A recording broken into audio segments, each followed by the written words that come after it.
Welcome to Insight Builder channel, large language model automators, Python experts, and my dear friends. Unlocking MakerSuite, low-code AI integrations with data using MakerSuite.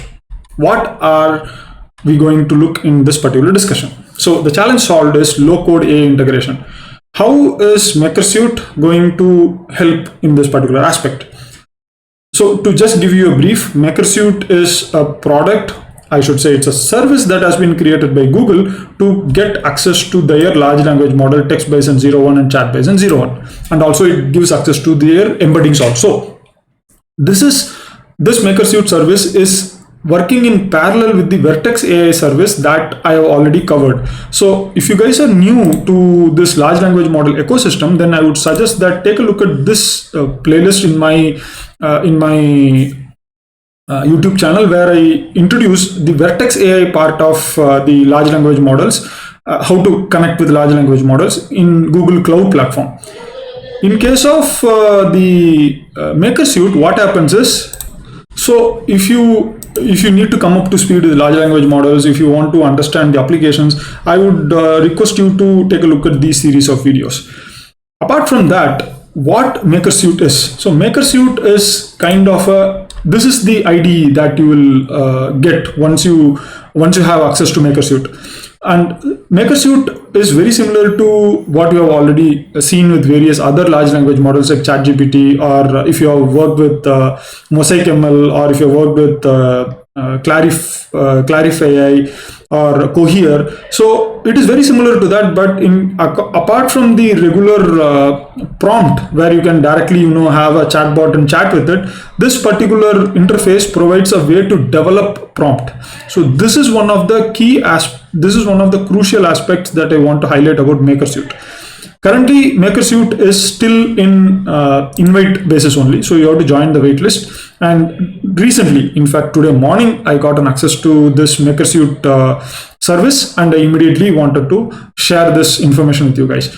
And the reason why I joined the waitlist was very simple. So let me go to the presentation for a moment. So MakerSuite gives us access to a gallery of prompt templates, which you can leverage to learn about prompt engineering and also to develop your own applications.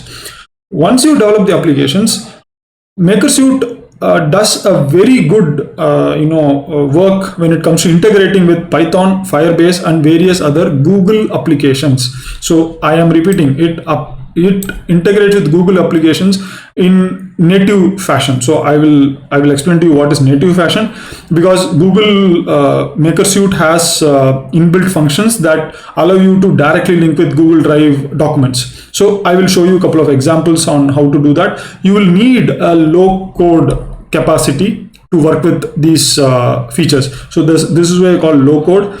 Basically, when I say low code, it is that you are going to have some amount of code that you are going to copy paste, and you are going to change a couple of inputs. So basically, instead of working in GUI, you will be working in a Jupyter notebook, or you will working with a Python script.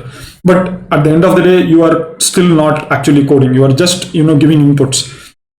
And then we have a couple of inbuilt functions in MakerSuite, and the generative AI libraries that help you to work with text generation, work with function compilation, evaluation, and comparing. So this is a little bit different from whatever you would have come across till now.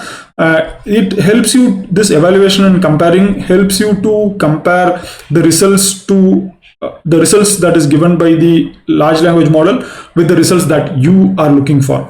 So this is a very different way of working with large language models, and I believe that you are going to really love to work with large language models and with your data once you start getting access to MakerSuite.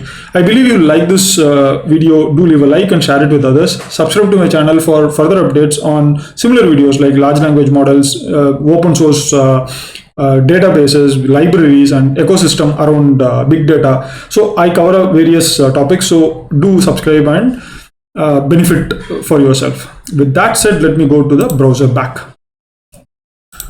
As I was telling you, need to join the waitlist. Join it. It takes almost 25 to 30 days waitlist, and you will be given an access. So once you're given an access, you will be able to come to such a open such a page. So in this page, you can immediately see there are three different ways to interact with the large language models.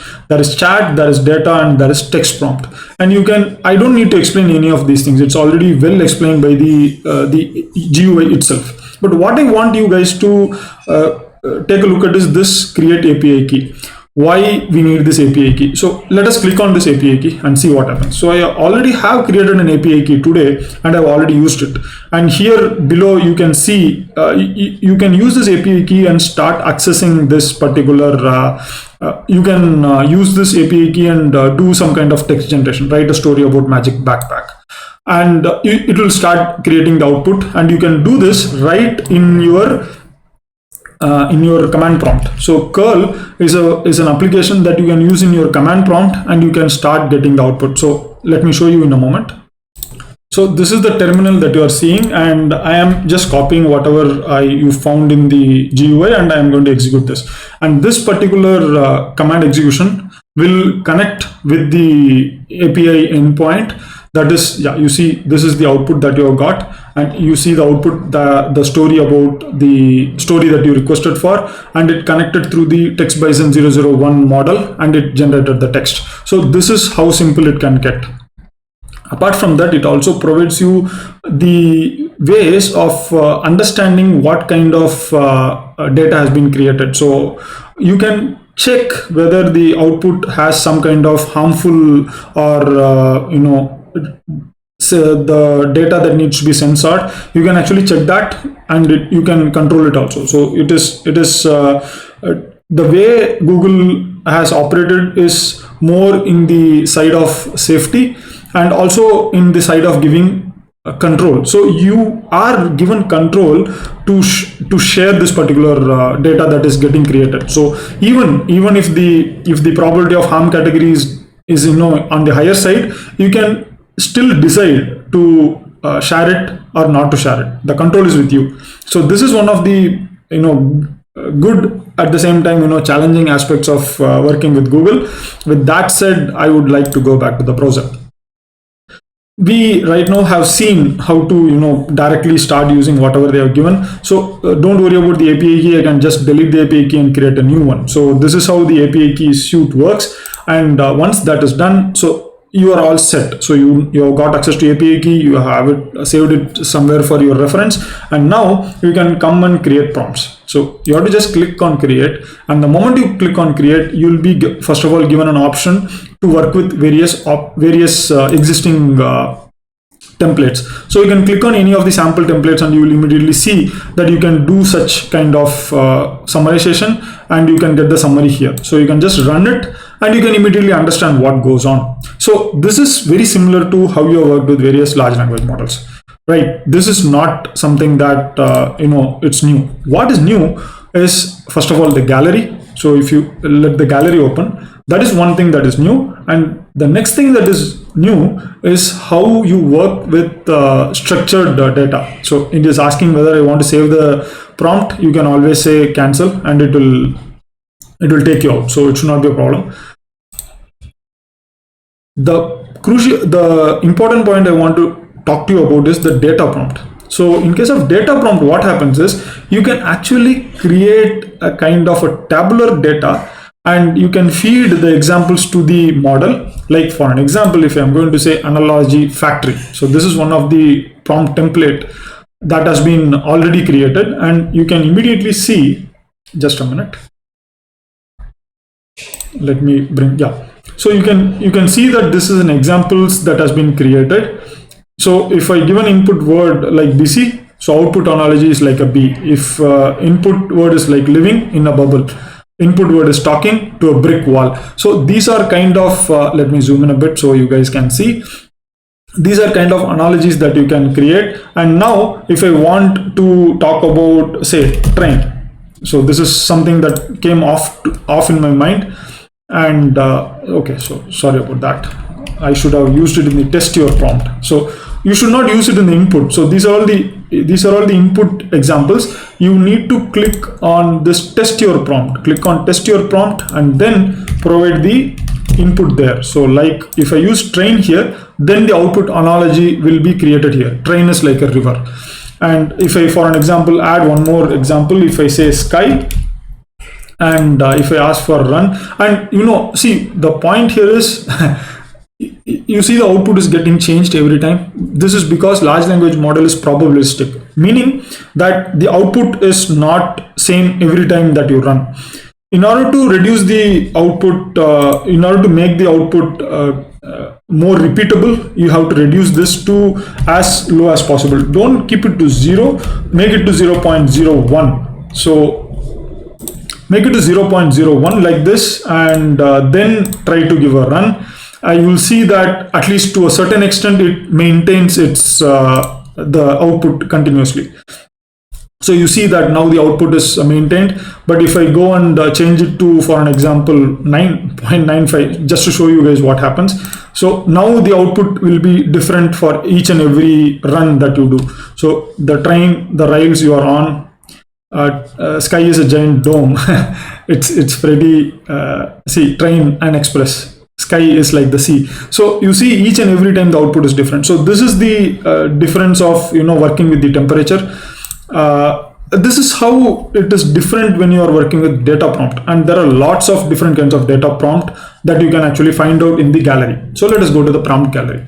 If you go to the prompt gallery, you remember, right, we created we went to where is it, you can click here, go to gallery, and you will be taken to this gallery. And inside the gallery you will be first of all given a lot of options to just a minute, let me zoom out a bit, and let me refresh it for a moment. It is taking a couple of minutes to load. And so let me give a select all here. So once it loads, you will see that there are various types of prompts that you can work with, and you can right away see there are text, data, and chat. So let us click on chat and let us click on preview. Why I'm going to chat, let me explain to you, because this is something that I have not shown to you in this location, right? I did not show it to you here. So let me use this. Let me use this as an example. So chat model requires two data. So it requires user and it requires the model. So here the user says request vacation time next week, and the model, it starts by talking about dear manager. And same way, you can actually train the model right in the prompt itself. So you can create the user and the model outputs like this, and once you create the responses, so make a reservation, then it will do the appropriate reservation. So this is kind of a prompt template that you can use, and you can actually try this out. So for an example, if you go to chat prompt, if you click on that, okay, let us not click on that, let us go to create chat prompt here. And you can try that out here also. So if you say click on chat with an alien, so you will immediately see the context has been provided, the user has been provided, and the model has been also updated. Now when you want to do the testing, you have to use test your prompt here. So where you came from. So this is one of the quintessential questions you'll ask to a alien, right? You want to know about its location, or from the planet from which it originated. So you see, and the output, you see it's very science fiction in nature, and it talks a lot about its background. So you can test it out, these things, and you can see the chat bison is right now having a temperature of 0.9. So you can reduce it to work with the more repeatable outputs.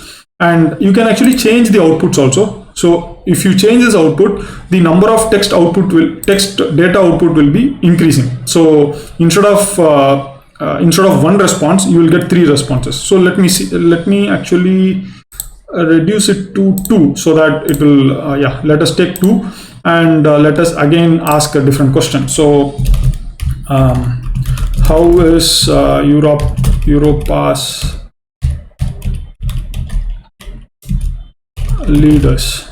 Okay, I'm just asking something that is coming off my mind immediately. I'm using my own generative large language model inside my brain, and you see that the output that we get will be 2 responses, and it is taking a little bit of a time because it's So you see the output is having two numbers, you see.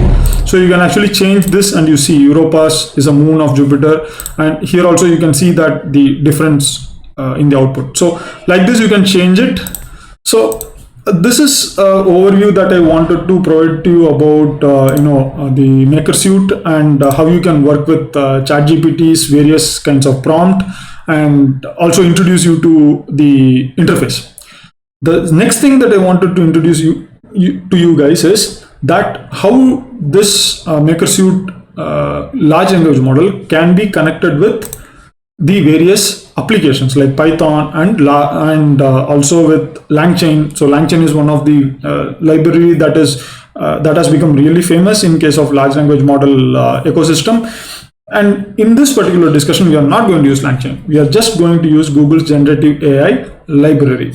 And we are also going to use a couple of integration options with Google Drive, and I'll be showing you how to do that. All these examples are taken from MakerSuite's documentation. I am not making this up. So you can go to the documentation, you can visit here, and you can click on the this particular link, and you'll be taken to this particular documentation. And in this documentation they also introduce you to various steps or various features that I introduced to you guys right now regarding text, chat, and embeddings. Okay, so now what I'm going to do is I'm going to show you. I already showed you how to get started with MakerSuite. I've told you how to get access to. Let me zoom in a bit so that it will be easier for you guys to view. So we have already got an API key, and next what we have to do is we have to integrate with Python. So click on Python, and once you click on Python, immediately you will see that you will be shown the steps you have to do, and all you need to do is just click on copy and paste the code in the Google Colab notebook. Okay, so as I always say, practice is more important. So type out the code or the commands in the beginning. So once you start typing it out for a couple of times, then it will become memorized. So you don't need to copy paste it. Once you do that, you need to paste this particular API key that you got it inside the pom.configure, and the pom this particular object, the Python object, will connect this particular Jupyter notebook with the API endpoints. So you don't need to worry about anything else after this. So this particular cell tells what are the models available in case of generating text, and text bison is what is available. And now you can start working with the prompts.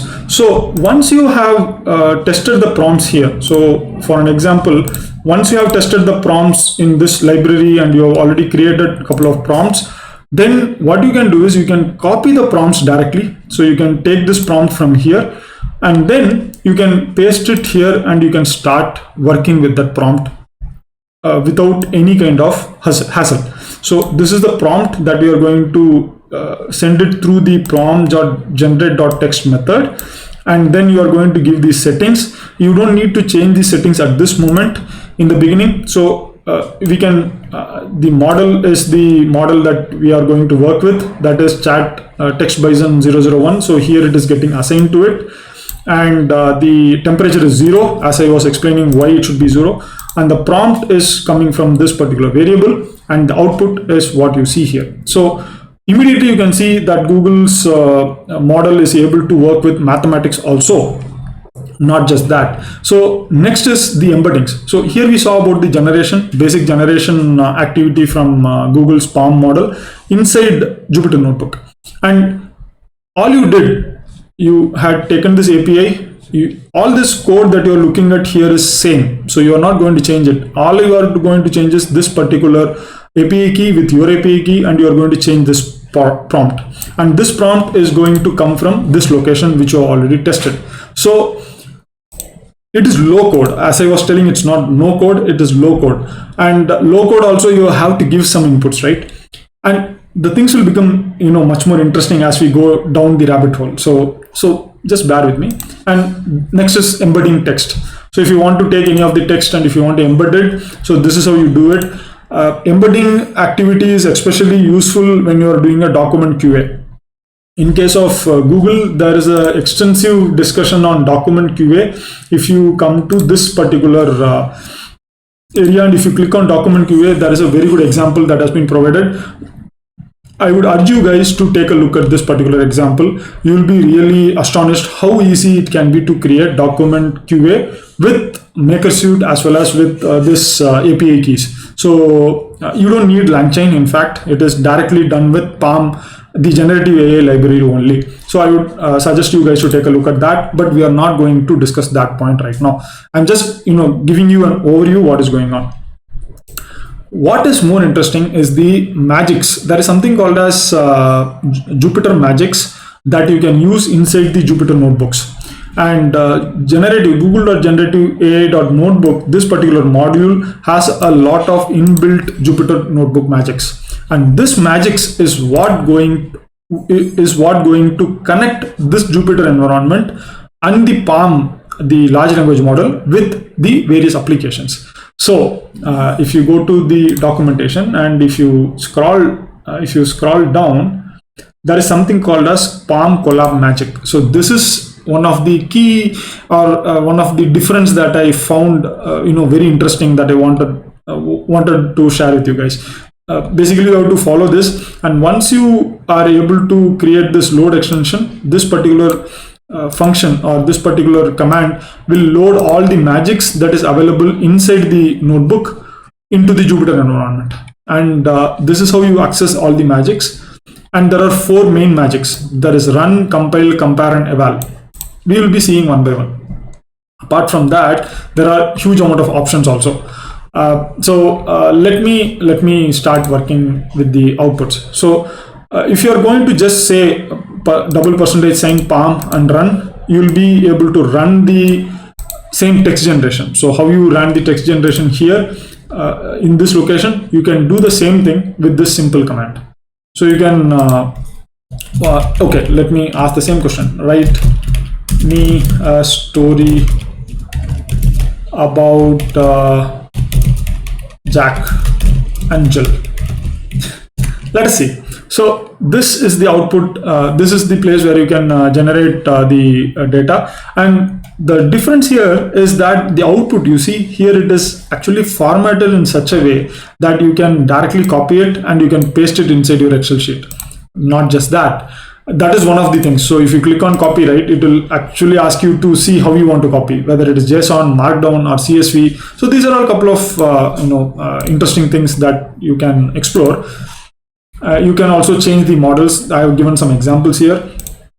The star of the show is connecting this particular Jupyter environment and the MakerSuite's large language model with Google Drive. So there is a way, using a simple Google Colab authentication process, you can actually connect this entire Jupyter notebook with Google Drive.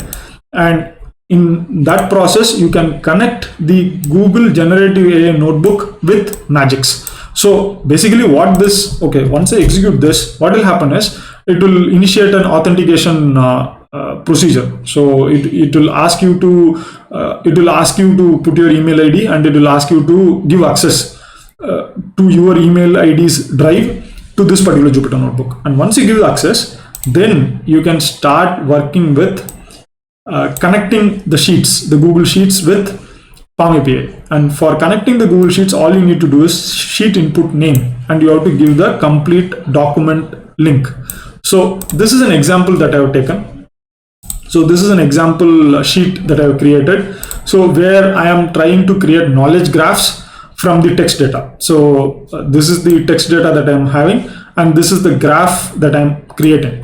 And you see the column name is text, and the graph column is where I want the graph data to be filled. I have given only one example. So this is the text that I have inputted, and this is an example knowledge graph. Okay, how did I get this knowledge graph? Come here. If you go to the gallery, I have already tested the knowledge graph generation prompt. I have created a prompt where I can actually give the text like this, and I can ask the model to generate the knowledge graph for me. I take this and I just create an example of this, and then the rest of the two text part, I'm leaving it empty. Okay, now let us go back to this particular Jupyter notebook. Here what I'm doing is I'm inputting the Google Sheets path. So you can go here and you can get this Google Sheet path at the top. So you have to just take this path. You need to remove, you don't need to take this. So remove this, don't use this, only take up to edit. So take this and you just paste it here. That will become the input for the model. And now once you execute it, once you execute this command, what will happen is, so the text data, the data in the text column, in this text column will get filled in this location, and then the graph will be updated in this location. And once you actually use this generation, use this prompt. So this is actually the prompt. You see this particular line is a prompt, and this line has the text as well as the inputs. So the inputs are covered in the curly brackets like this. So these are all variables. Whichever is inside the curly brackets, they are variables. The text is a variable, graph is a variable. And once I give the text, so you see the way it is getting filled here. So this is, first one is having the example. So create a knowledge graph of text. The given text is, so here is the text that is getting filled, and the graph is, here is the graph that is getting filled. From the next step onwards, what is happening? The text is getting filled, but the graph is coming as output. And so this is the output that is coming inside the Google the Jupyter environment. What is more interesting is that you can actually create a variable out of this path, Google Drive path, and then you can actually ask it to output to the sheet also. So once you do the output to the sheet, like using sheet inputs name, you give the doc, and to the same sheet you can actually ask it to output this data. And then once you execute that, you will see that the output also comes here, and also it gets filled in a separate sheet. So this is the sheet that you will get extra. And this is what I was talking about, the different kind of integration that MakerSuite makes it possible. So this is one of the key points that I want you guys to experience and try to work with it. You can do a lot of stuff once you can connect the large language models with the Google Drive and Google Drive applications. I am not covering the Firebase applications in this particular discussion. If you guys are interested in Firebase, do take a look at this particular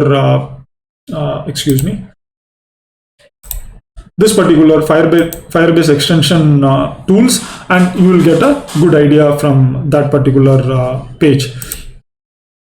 Next, what you're going to do is we are going to take a look at a couple of examples of what is what is the idea about running, compiling, comparing, and evaluating.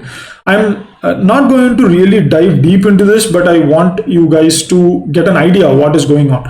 Okay, so but the most important, or the target point I wanted to highlight here is the integration of the Jupyter environment, the large language model, with the Google Drive and Google applications. That is something that I want you guys to make use of and try it out. So as I told, you don't need to code a lot. All you need to remember is that you have to use this, you have to initiate a Google Colab environment, use this particular authentication, and once the authentication is done, you can actually start working with the integration. Okay, so when it comes to, if you want me to compare MakerSuite with Vertex AI, let me actually show you. So this is a Vertex AI. Interface. So Vertex AI interface is very similar to how you work with MakerSuite. So Vertex AI also has got lots of prompt templates and examples.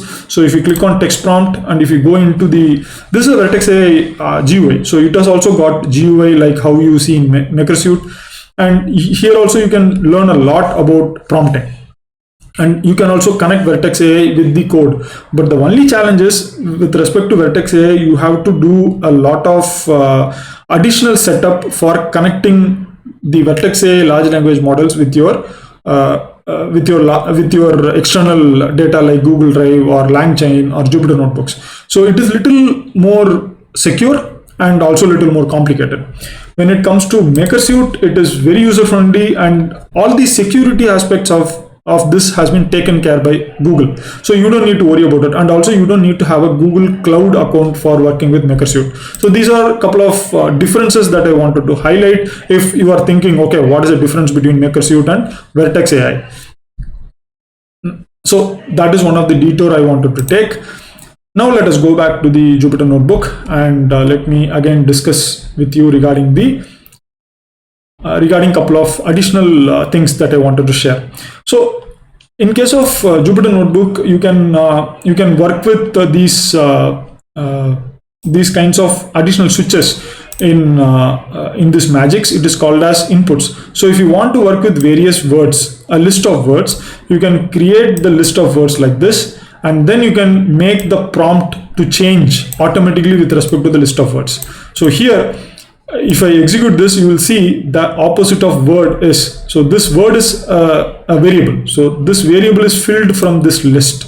So you see the output here. The opposite of super heavy is light. The opposite of red hot is blue cold. So this is what one of the benefits of working with the Palm magics in Jupyter Notebook. Next is to integrate Python functions. So this is actually a Python function which is returning the length of a string. You don't need to understand Python functions. If you are new to coding, it's okay. But I want you guys to know what is possible, so that if you are going to work with someone who knows to code, you can tell them what is a possibility, and then you can ask them to take a look at this notebook that will be shared with you guys in the description, and you can ask them to work with that. So also you know that how to get access to the notebooks or the Google examples. So you don't need to actually use this notebook. You can actually use those examples also. This particular function, once you use this magics.postProcess_replace function, use this kind of a decorator, then you can access this function from the compile option in the large language model. This is something a little more complex. I don't want to right now delve into this. If you guys have some questions, maybe you can experiment with this, and you can post it to me over the comment, because as I was explaining, this particular discussion is about the basics of integrating MakerSuite with large language model, along with a low code way of working with MakerSuite and various other integrations. This involves a little bit of coding and also knowledge about the variables, the background of working with functions. I really don't want to make this more complicated. I will let you guys to experiment with it. With that said, let me get back to the presentation.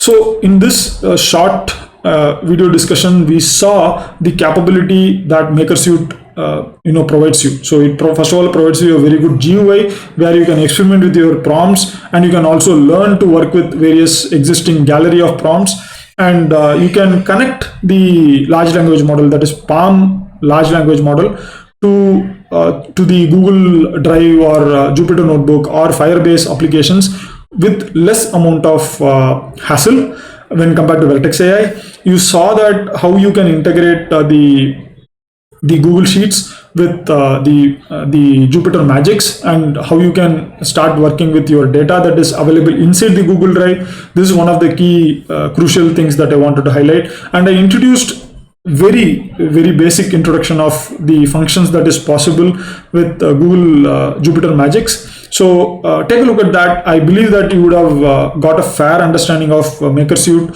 and also the possibilities that MakerSuite provides. If you guys have still not joined the waitlist, do join the waitlist and get access to it. It is one of the important tools that is going to change the way you work with large language models, with your own data and with your own applications in the future. With that said, I would like to end this video with 4 words, that is practice, explore, explore, practice. See you guys. Have a great time.